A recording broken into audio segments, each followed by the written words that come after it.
Hello everyone, welcome to housing insights. आज हम discuss करेंगे रियल एस्टेट से रिलेटेड उन दो इंपॉर्टेंट पहलुओं के बारे में जो कल के बजट में अनाउंस हुई है।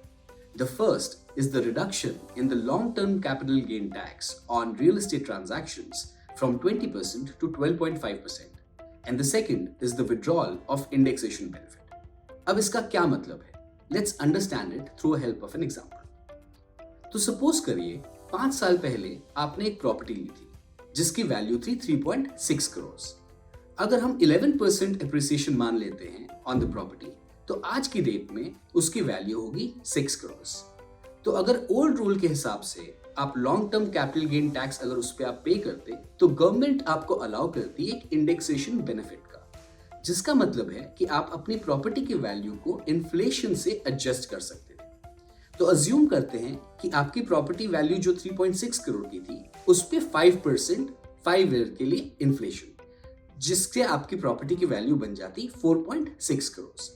तो ओल्ड रूल के हिसाब से आपको टैक्स देना पड़ता 6 करोड़, जो कि आज आपकी मार्केट वैल्यू है प्रॉपर्टी की, minus 4.6 crore, which is 1.4 crore पे 20% का टैक्स बनता आपका, which is equal to 28 lakhs. In the new rule, what has happened is that they have removed the indexation benefit. तो जो बेनिफिट आपको मिल रहा था 3.6 से 4.6, दैट 1 करोड़ का जो बेनिफिट मिल रहा था जिसपे आपको टैक्स नहीं देना था, अब उस पे भी आपको टैक्स देना होगा। But the tax is smaller, it is not 20%, it is 12.5%. So that is what the impact is in terms of long-term capital gain tax and indexation benefits withdrawal. Now, this can have a positive, negative, or a neutral impact depending on different scenarios. So, let's discuss different scenarios to understand the impact of this.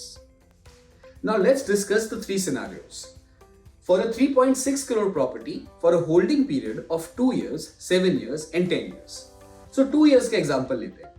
So, 3.6 crore की property है. Assume करते हैं कि property 11% से appreciate करेगी। उसके 2 years के बाद 4.4 करोड़ की वैल्यू होगी प्रॉपर्टी की। अगर ओल्ड टैक्स रूल एप्लीकेबल होता, तो इंडेक्सेशन बेनिफिट मिलने के बाद प्रॉपर्टी की वैल्यू 3.97 करोड़ हो जाती। The difference between the market value of the property and one adjusted for inflation would be 47 lakh, and उस पे 20% टैक्स लगता, तो टैक्स वैल्यू होती 9.4 lakh. And new tax regime के हिसाब से बिकॉज इंडेक्सेशन बेनिफिट नहीं मिलेगा, तो टैक्सेबल गेन 84 लाख होगा, which will be 4.44 crore, which is the present value of the property minus the original property purchase value. And उस पे as per the new rule अगर 12.5% टैक्स लगेगा, then this will be the tax amount of 10.5 lakh. We can see there is a significant difference of 1.1 lakh, which is a negative impact. But if we see it for 7 and 10 years, the story changes.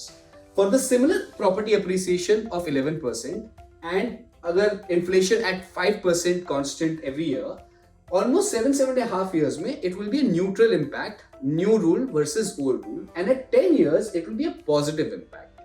So depending on the scenario, if the property appreciation is more than 10% and inflation would have been at 5% constant, for a longer run, new rule will be more beneficial. Follow us for more such updates.